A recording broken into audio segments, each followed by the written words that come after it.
Your genes did not write your cancer story. They handed you a manuscript with blank pages.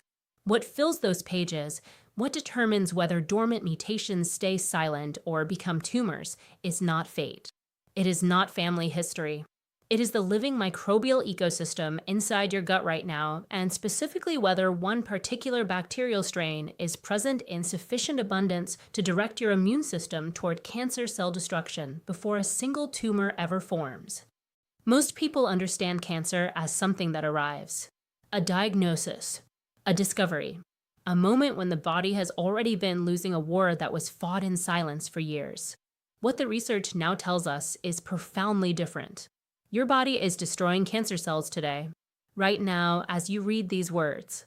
The question is not whether cancer is attempting to establish itself inside you. At the cellular level, it almost certainly is. The question is whether the bacterial environment in your gut is giving your immune system the intelligence and the tools it needs to win that fight every single day. My name is Victoria Chung.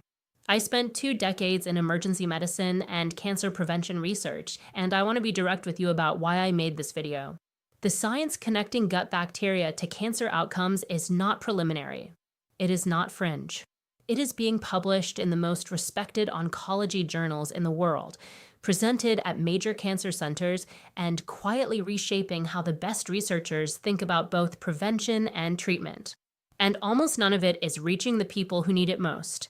Before I give you the protocol, 60 seconds of physiology, so everything that follows is completely clear. Please hit that like button. It helps us share this life-saving science with people who need it most. And please subscribe if you haven't already, so you never miss these critical health protocols. Every day, somewhere between 30 and 40 trillion cells in your body divide. Each division carries a small but real probability of a copying error, a mutation. In the vast majority of cases, your immune system catches the error, identifies the damaged cell, and destroys it through a process called apoptosis, programmed cell death. Your body is extraordinarily good at this under the right conditions. But this immune surveillance system is not running on autopilot. It is being actively directed, calibrated, and sustained by the bacteria living in the mucosal lining of your gut, specifically by a bacterium called Akkermansia muciniphila. When Akkermansia is abundant, your immune system is alert, well-resourced, and capable of identifying malignant cells before they establish a tumor. When Akkermansia is depleted, the surveillance system loses its most important operational director. Cancer cells that should be caught and destroyed are missed. And a 2022 analysis from University College London measuring gut microbiome samples from over 4,000 adults across 9 countries found that adults eating a standard Western diet had Akkermansia levels 73%, lower than adults eating a traditional whole food diet. Not slightly lower, not marginally reduced, nearly eliminated. That collapse is not a coincidence. It is the predictable result of 3 forces converging simultaneously. Antibiotic prescriptions have tripled in the past 2 decades, and a single broad-spectrum course can reduce Akkermansia colonization by over 90%. Ultra-processed diets centered on refined carbohydrates, added sugars, and industrial seed oils actively starve Akkermansia by eliminating the specific plant compounds it requires. And the microbiome disruptions of early life, formula feeding, C-section delivery, early antibiotic exposure, mean that many adults began with a compromised Akkermansia foundation that was never rebuilt. We have been systematically depleting the one bacterium that stands between us and unchecked cancer cell proliferation. And almost nobody is talking about it at the level of clarity this evidence demands. Think of your gut microbiome as a symphony orchestra. Every section plays a distinct and necessary role. The strings carry the harmonic foundation. The woodwinds carry the melody. The percussion marks the tempo. When every section is present and performing at full strength, the result is something the individual instruments cannot produce alone. A coordinated, layered output of extraordinary power. Now imagine that the principal violinist, the one who leads the string section and sets the tonal architecture for the entire ensemble, is absent. The concert continues. You still hear music, but the harmonic structure is weakened. The critical passages fall apart. The overall performance is a diminished version of what it was designed to be. Akkermansia is that principal violinist. It is not one voice among many in a democratic ensemble. It is the lead instrument in your immune defense orchestra. And the research on what happens when it is present versus absent has now been replicated across multiple cancer types, multiple continents, and multiple research institutions of the highest caliber. Let me walk you through the studies that I believe every adult needs to understand. The first study was published in the journal Science by researchers at the Gustave Roussy Cancer Center in France. 249 patients with advanced lung and kidney cancer receiving PD-1 immunotherapy, one of the most promising treatment advances in modern oncology, underwent comprehensive gut microbiome analysis before treatment began. The results were unambiguous. Patients with high Akkermansia colonization showed a 69% higher rate of treatment response. Patients with low or absent Akkermansia showed minimal response to identical treatment. The researchers then transplanted gut bacteria from high Akkermansia patients into patients who had not responded to immunotherapy. In a substantial proportion of those previously non-responding patients, treatment began working. A change not in medication, not in dose, not in protocol. The single variable was the presence of one gut bacterium. The second study came from the Salk Institute for Biological Studies, published in Nature Communications. Researchers investigated the direct mechanism by which Akkermansia and its metabolites influence tumor biology, not merely immune response, but what happens inside cancer cells themselves. Using both cell culture models and mouse models with implanted human colorectal tumors, they tracked the effects of butyrate, the key compound produced by Akkermansia, at concentrations consistent with a high Akkermansia gut environment. Cancer cell apoptosis increased by 58%, not in healthy cells. In cancer cells specifically, the butyrate selectively activated a pathway called HDC inhibition, which in plain language means it reactivated the genes that instruct a damaged cell to self-destruct. Healthy cells were entirely unaffected. This is the biological elegance of the system. The bacterium produces a compound that tells cancer cells to die while leaving normal tissue completely alone. The third study was published in the Journal of Clinical Oncology by researchers at MD Anderson Cancer Center. 112 patients with metastatic melanoma receiving combination immunotherapy underwent comprehensive microbiome sequencing before, during, and after treatment. Patients with higher Akkermansia abundance showed a 46% longer median progression-free survival compared to patients with low Akkermansia. But the finding I want to highlight was almost buried in the supplementary data. Among patients who achieved complete remission, where tumors disappeared entirely, Akkermansia was present at high levels in 87% of cases. Among patients who showed progressive disease despite treatment, Akkermansia was absent or minimal in 79% of cases. That consistency across 112 patients is not a statistical artifact. It is a signal. The fourth study, from the University of Bologna published in the journal Gut, took a different approach. Instead of studying cancer patients, researchers studied healthy adults over 50 to determine whether diet-driven changes in Akkermansia levels could measurably alter biomarkers of cancer cell activity in healthy tissue. Participants were placed on either a standard Western diet or a Mediterranean-style diet rich in the plant polyphenol that Akkermansia feeds on. After 8 weeks, the high polyphenol group showed a 41% increase in circulating Akkermansia and a 34% reduction in inflammatory cytokines associated with tumor microenvironment formation. 8 weeks, no medication, no supplements, food alone. Now let me explain precisely how Akkermansia produces its cancer-suppressing effect, because the mechanism operates through 3 distinct pathways, and understanding all 3 changes how you think about daily food choices. The first pathway is apoptosis induction through HDC inhibition. When Akkermansia is well-fed, it ferments dietary fiber and produces butyrate. Butyrate travels through the gut lining into the bloodstream and reaches cells throughout the body. In healthy cells, butyrate supports normal gene expression. In cells with malignant characteristics, cells with damaged DNA or abnormal growth signaling, Butyrate activates the HDC inhibition pathway. This reactivates the genes that cancer cells have silenced, the genes that should be instructing those cells to undergo programmed death. HTC inhibitors are an approved class of pharmaceutical cancer drugs. Drug companies are spending hundreds of millions of dollars to synthesize them. The bacteria in your gut produce them every day for free, provided you feed them the compounds they require. The second pathway is T cell and natural killer cell activation through gut immune signaling. Approximately 70% of your immune system physically resides in and around the walls of your gut. The intestinal lining is not merely a digestive organ. It is the primary training ground for the immune cells responsible for identifying and eliminating early-stage cancer, including T cells and natural killer cells. Akkermansia is in direct biochemical conversation with these cells. It produces molecules that bind to receptors on intestinal immune cells and activate them, sharpen their ability to recognize abnormal tissue, increase their population, and extend their activity throughout the body. When Akkermansia is abundant, your immune surveillance is alert and responsive. When Akkermansia is depleted, these cells become sluggish. They miss detections they should not miss. By the time a tumor becomes clinically detectable, the immune system has typically been failing its surveillance function for years. The third pathway is epithelial barrier reinforcement, closing the gateway to metastasis.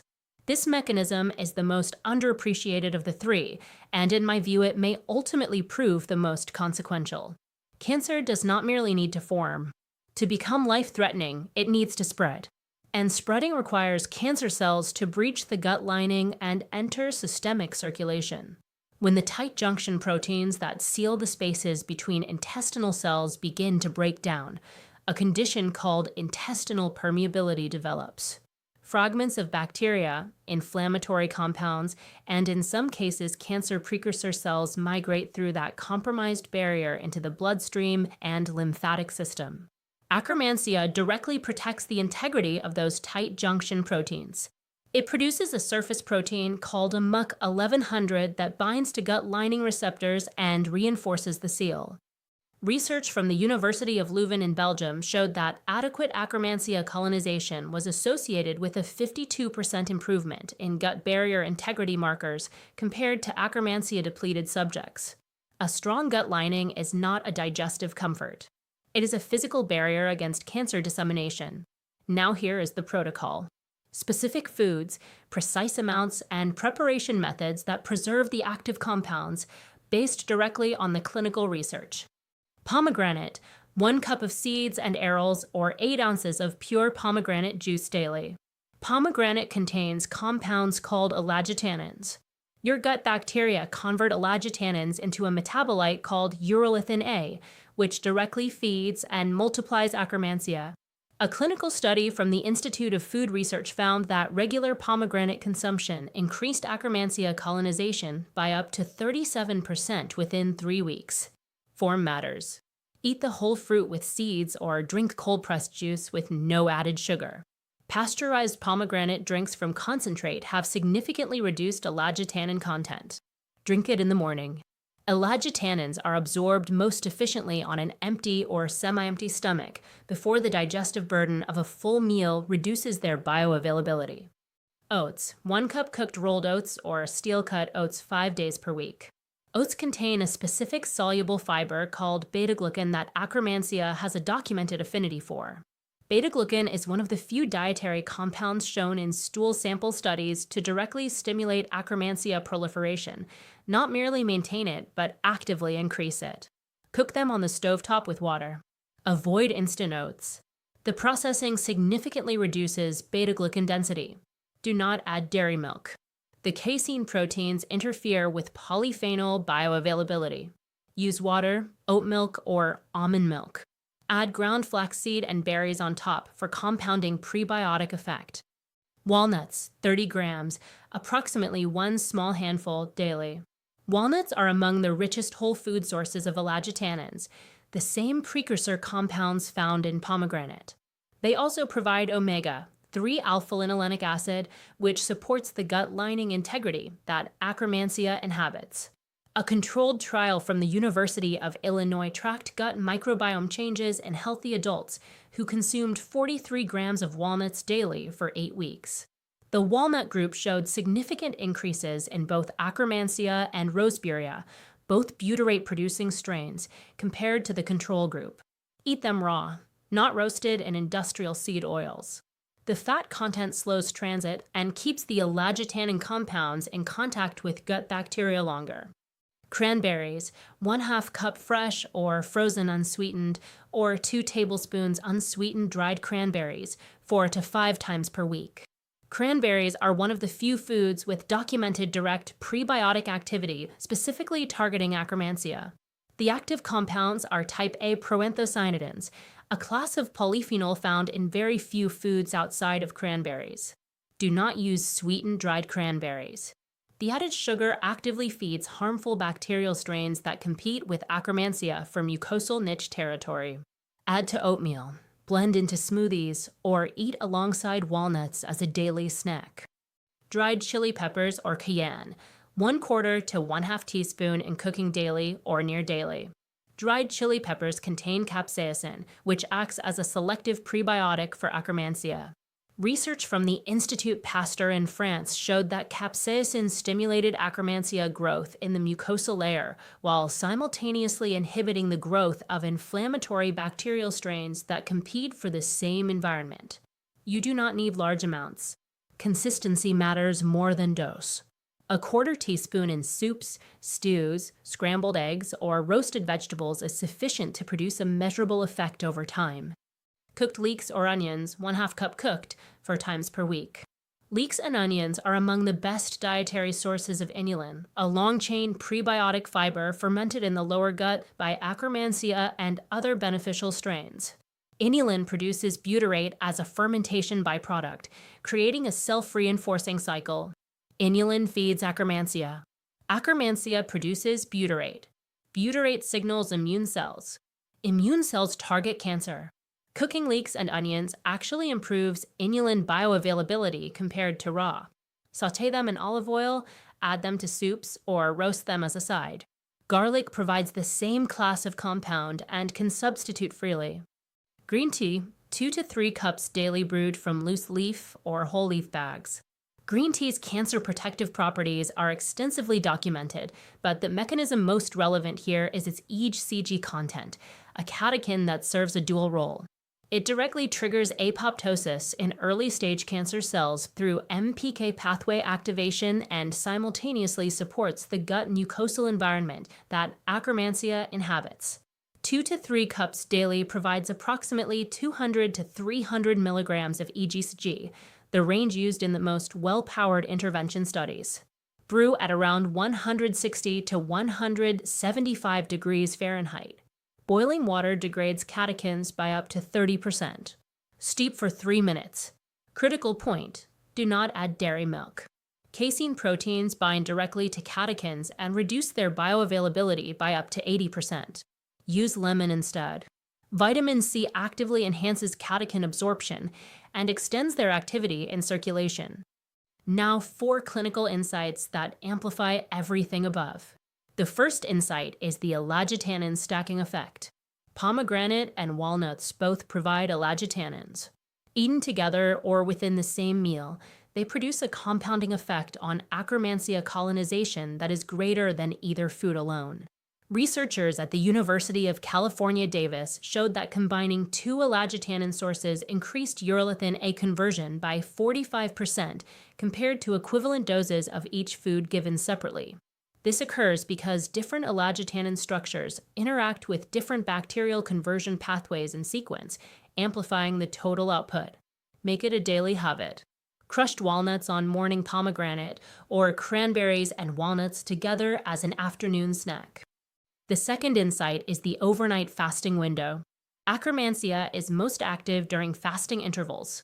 When the gut is not actively processing food, Akkermansia migrates deeper into the mucosal layer and reinforces the epithelial barrier, the same barrier that prevents cancer cell migration into systemic circulation. This repair process requires an uninterrupted window. Late dinners, particularly heavy or processed ones, disrupt this window entirely. Patients I see with the strongest gut microbiome profiles almost universally eat their last meal at least 3 hours before sleep and maintain a natural overnight fast of at least 12 hours. This costs nothing and requires only a shift in timing, not a change in what you eat. The third insight is antibiotic recovery strategy. A single broad-spectrum antibiotic course can reduce Akkermansia colonization by over 90%. In some patients, levels do not recover to baseline for 6 months to a year without intentional dietary rebuilding. Antibiotics are sometimes medically necessary. The error is not taking them when needed. The error is not beginning the Akkermansia protocol immediately after the final dose. Every day of delay is a day that inflammatory bacterial strains are repopulating faster than your protective strains. Begin the full food protocol the same day you finish your course. The fourth insight involves oral bacteria and nitrate conversion. If you eat leafy greens, beets, or other nitrate-rich vegetables, your oral bacteria play a critical role in converting those nitrates into nitric oxide, a compound that supports circulation and gut lining integrity. Antibacterial mouthwash used immediately before eating those vegetables eliminates the oral bacteria required for that conversion. Use mouthwash at night after your last meal, not before meals that include nitrate-rich vegetables. This one habit change preserves a biochemical pathway that supports both cardiovascular and gut health simultaneously. Now the 3 mistakes that erase everything you are building. The first mistake is consuming processed meats while compensating with supplements. Processed meats, bacon, deli meats, hot dogs, commercially prepared sausages have been classified by the World Health Organization as Group 1 carcinogens, the same classification as cigarette smoke. One of the primary mechanisms is their direct toxicity to Akkermansia and other protective gut bacteria. The sodium nitrite used in preservation disrupts the mucosal environment Akkermansia depends on. I see patients who take 12 different supplements and eat a deli sandwich for lunch 3 days a week.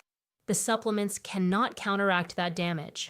You cannot build a protective microbial environment while simultaneously poisoning it. The villain and the hero do not cancel each other out in real time. The second mistake is treating Akkermansia supplementation as a replacement for dietary rebuilding. Akkermansia supplements now exist and have a legitimate role, particularly during recovery from antibiotic-related microbiome depletion. But what a capsule cannot replicate is the ecosystem. Akkermansia does not live in isolation. It depends on the prebiotic-rich environment that pomegranate, oats, leeks, and cranberries create to establish, multiply, and maintain its mucosal niche. Without the dietary habitat in place, the organisms in a supplement pass through. Build the ecosystem first. Use supplements as a bridge or amplifier, never as a foundation. The third mistake is treating this as a temporary protocol. A study from the Wellcome Sanger Institute tracked microbiome composition in subjects who adopted a high prebiotic diet for 4 weeks and then returned to their prior diet. Within 3 weeks of reverting, Akkermansia levels had returned to near baseline. The gains erased almost entirely. The human microbiome reflects the diet you feed it consistently, not the diet you followed for 30 days last spring. The foods I have described are not a temporary intervention. They are a permanent upgrade to how you eat. The bacteria that protect you will follow the environment you create and sustain. Let us return to where we began. Your genes did not seal your fate. They gave you a starting position. What determines whether dormant mutations stay silent or become tumors is the microbial environment inside your gut right now, today, and the choices you make at your next meal. You now understand why Akkermansia is the most powerful cancer-suppressive bacterium in the gut microbiome. You understand the 3 mechanisms through which it operates. You have the specific foods, the exact amounts, and the preparation methods that rebuild it beginning within 24 to 48 hours of your first meal. And you understand the mistakes and the amplification strategies that determine whether your results are modest or transformative. Here is my challenge. Add 1 food from this protocol to your meal today. Not next week. Not after your next grocery run. 1 food today. Walnuts with breakfast. A cup of oats. A glass of pomegranate juice. Then add another tomorrow. Within 2 weeks, these will not be new habits. They will be your baseline. Come to the comments and write which food you are starting with. Write something like, starting with pomegranate juice tomorrow morning, or I had no idea oats were doing this. Your comment may be the thing that prompts someone else scrolling at midnight to make the change that matters. Share this with one specific person. Not everyone you know. One person. The one who is navigating a diagnosis right now. The one whose family history weighs on them. The one who has been told by their doctor that there is nothing preventive to be done. What they do not yet know is that the most powerful cancer suppression system in the body has been inside them all along. It simply needs to be fed. I will see you in the next one.